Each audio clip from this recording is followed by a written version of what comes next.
So recently, Capture One released an update that is focused on film photography, specifically negative inversion, which provides a great alternative to other current solutions such as Negative Lab Pro or Film Lab, or manually inverting each negative in Photoshop. A lot of these features you could previously do in Capture One, but it was a more manual process. This really helps the workflow and speed up getting to a good final result. So within Capture One, the way to access a lot of these new features is to navigate to the Film Negative workspace. So the way you do that is go up to the top, to Window, Workspace, Film Negative. And a few of our options have changed, such as down here, now we have Scan and Negative, and at the top we have this Convert Negative button, which we will use all the time, and then having the Rotate buttons available by default is quite handy. So the workflow for converting your negatives essentially goes like this. You white balance your negative, which helps give the program a good base to work off of. You crop to just the image area, and then finally you hit the Convert Negative button.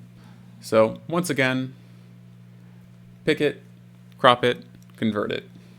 So to start out, you need to get your white balance picker, and there are a bunch of ways to do that. You can go to the Negative tab, down to white balance, and select this picker. You can go up to the top, select your white balance picker, or you can simply hit W. Now I want to find a very light part of the negative, which is usually going to be the rebate that you use. So I'll go and do that. Click on here. So I've picked it. Now I want to crop it. And now I will convert it. And it is as easy as that. This obviously will not work on every image. You'll need to figure out what will work best, and then the idea is to give you a good starting point. To get a better starting point, one thing that I have found that is helpful is going to your Levels tool, going to Preferences, and then changing this highlight default. The default is 0.01%. And the issue with this is if there's a piece of dust or a scratch on your negative, it'll use that as the white point, which will mean the resulting image is a lot darker. Also, if you have a very bright part of your image that is basically white, it may throw off the white balance as well. So you can play around with this. I'm going to use 1 for now, 1%. This image turned out actually quite well. And then you can play around with sharpening as well, since it doesn't do too much to start. I'll go around 300 and put the radius to 1.5, and those are generally the settings I use, which gives me a lot of detail. I can see all of the people in the Space Needle. Where is another one that I can use? Let's use this one. So once again, crop it. No, sorry. Pick it, crop it, convert it. So I'll hit W to get my white balance tool. Go over here, select the rebate, crop down to the image area, and convert it. This one looks quite good. There are a few things that can generally come up. So let's just say your white balance is not quite where you want it to be. There are so many ways within Capture One that you can adjust that. You can use the color balance tool to push more color into a given area of the image, or use the master tool to play around with that.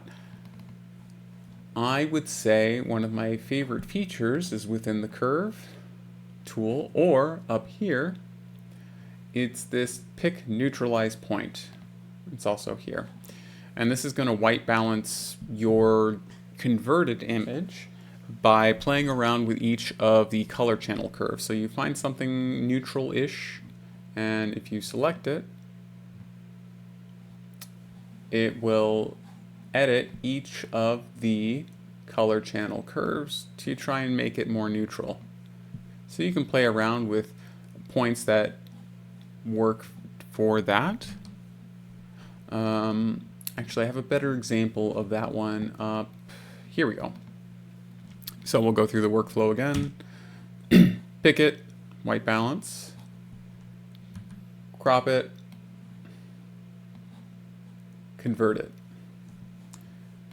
So we have a decent conversion here, but I feel like the white balance is just a little bit off. So I'll once again go get that pick neutralize point, find a neutral grayish part of the image, select that, and that looks a bit better. And this is really just supposed to act as a starting point. It can get you fairly close, but you're generally going to have to play around to get the best possible results. So I'll put in a little bit more contrast into those shadows and bump up the highlights a bit. And let's see. I'll just put our before and after here as well. Quickly convert that negative. Something else is sunset scenes usually require a little bit of manual interpretation, and I'll show you that. Once again, white to pick it, C to crop it, and we'll convert it. You can see the colors are a little bit off. What I found is with sunset scenes or really warm scenes, often it is helpful to go to your green channel in your levels tool and just pull that over a little bit to get the color that you would generally expect with a sunset. And how can this help with quickly converting entire roles? If you have scanned your roles in and you find a good image that provides a neutral daylight balance, or it's similar in lighting and exposure to everything else that you've shot on the roll, you can do the same thing. Pick it, C to crop it, convert it. This looks pretty good. And then I can just take those settings, pick all of the other images from that roll, and apply. And we'll see that that gives a fairly decent starting point for a lot of these images. Many of them will, of course, still need work, but it is a decent option. So for this one, the lighting is different because we've gone from midday to sunset. The color looks nice. It just looks like we need, the exposure is different. So I'll bring that black level down, white level, and that looks pretty good.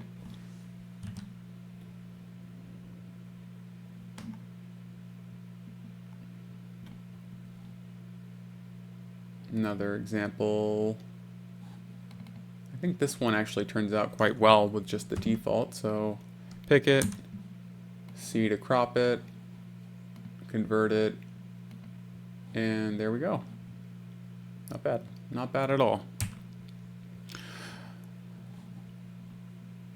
So that's the basics of film conversion within Capture One. It does provide a pretty good starting point pretty quickly to convert your negatives. There are a few things to keep in mind for camera scanning. You will, of course, want to look into LCC profiles to make sure you're getting an even scan across the frame. That is in my previous video, and I think it's pretty helpful. I'd watch that as well. It's a little bit long, but it does provide a lot of information on common issues and how to fix them. But I hope you found this helpful, and keep scanning.